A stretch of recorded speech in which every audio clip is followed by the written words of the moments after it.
Hey everybody, this is Sean, OUTTAKE ESL. Today what I would like to do is do a brief discussion about a book here I strongly recommend if you're looking for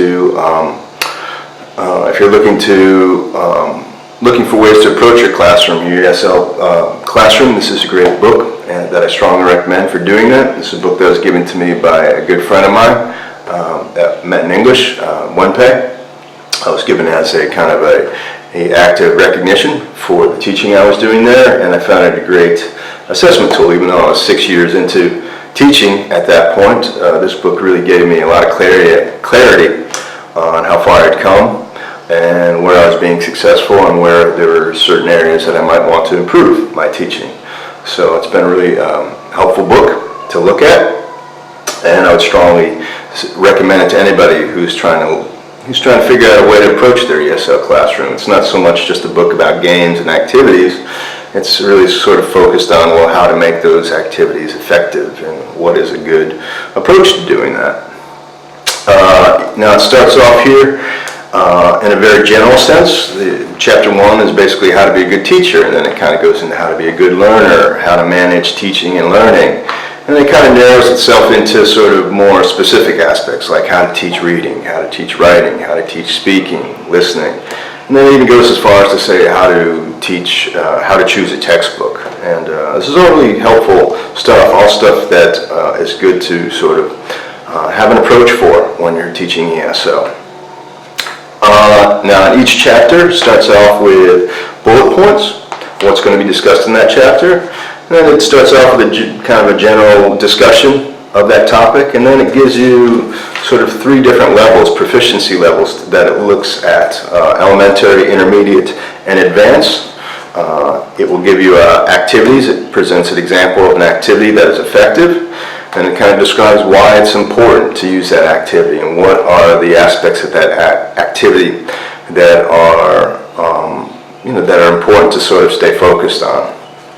And they're all very original activities too. They're not just sort of your common activities that you see all the time. They're very specific, and they're great ideas that you might want to use in your classroom. He does a good job at sort of describing the difference between large classes and small classes. Once again, he does a good job of talking about the different proficiency levels and sort of how you're going to address one differently than the other. He talks a lot about ESA. ESA means engage, study, and activate. So engage, basically you're talking about introducing the language or vocabulary. Study, you're talking about drilling it mostly. And activate, you're talking about activities. And there's kind of a straight arrow approach to it. You can do ESA, ESA, ESA, or you can do EAAS. You don't have to necessarily fall into that straight arrow. You can use it to your advantage, but those are sort of it's a key methodology that I found myself using also in a classroom. And I don't know if that's instinctual or not, but it's definitely the sort of, I would say, the most common approach and the most effective approach to teaching English as a second language. He then goes on in every chapter to draw a conclusion, so basically looking over those bullet points that were in the chapter, and then he kind of does a looking ahead section here that I kind of find a little bit unnecessary. I mean, if you're going to read the book, you're going to read the next chapter regardless of what's in it, but it does give you a quick idea of what's going to be coming in the next chapter. Following that, he has this section here, a task file. This is really useful if you're looking to just kind of assess really quickly where you're at concerning certain topics. Maybe you don't want to read the book a second time, so you can just kind of flip to this task file. And let me give you an example here. For example, how to teach reading. So I want to just kind of refresh my mind about what was discussed there, and I want to see if I have answers for these kinds of questions. That'll give me an idea. For example, number 1, what is your response to the following questions? A, what reasons are there for getting students to read text in English? B, what different elements of English can students study in a reading text? All right, so if you have answers to these, you're not going to really need to go back to that chapter.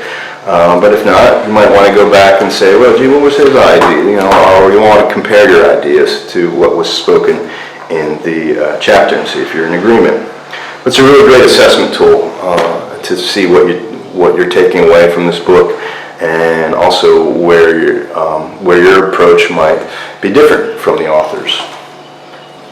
That's followed by some appendixes here, really useful appendixes. The first one is equipment in the classroom.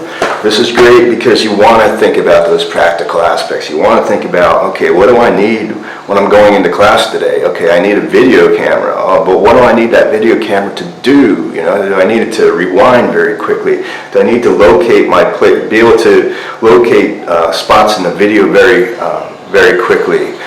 Do I need to have a cue there, a mark? Is there a cue mark I can place there so I can just kind of push on it? All very important things that you need to kind of anticipate because very often that can become very time consuming if you finally find yourself confused with a piece of equipment.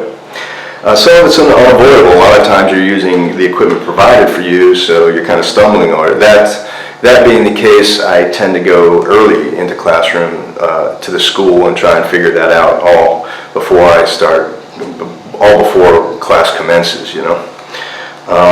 I hope to do a video also on some essential items that I think every ESL teacher should have in their possession if they're going to be serious about teaching ESL.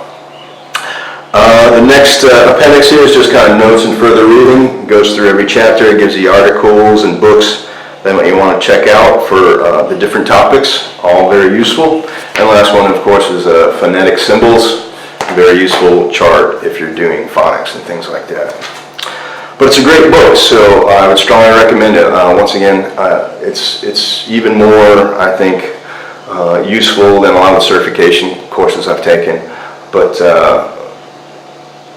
it's handy to keep it with you, just if you're kind of find yourself trying to organize your thoughts, or you're not sure about your approaches to some of the topics that or what aspects you want to focus on. It's a great book. Anyway, that's all for today. I hope you find this a useful video. If you do, please click like and subscribe. I would really appreciate that. If you have any comments, please do so in the comments section below, and I'll take a look at them and get back to you. But until next time, this is OUTTAKE ESL, and we will talk to you later.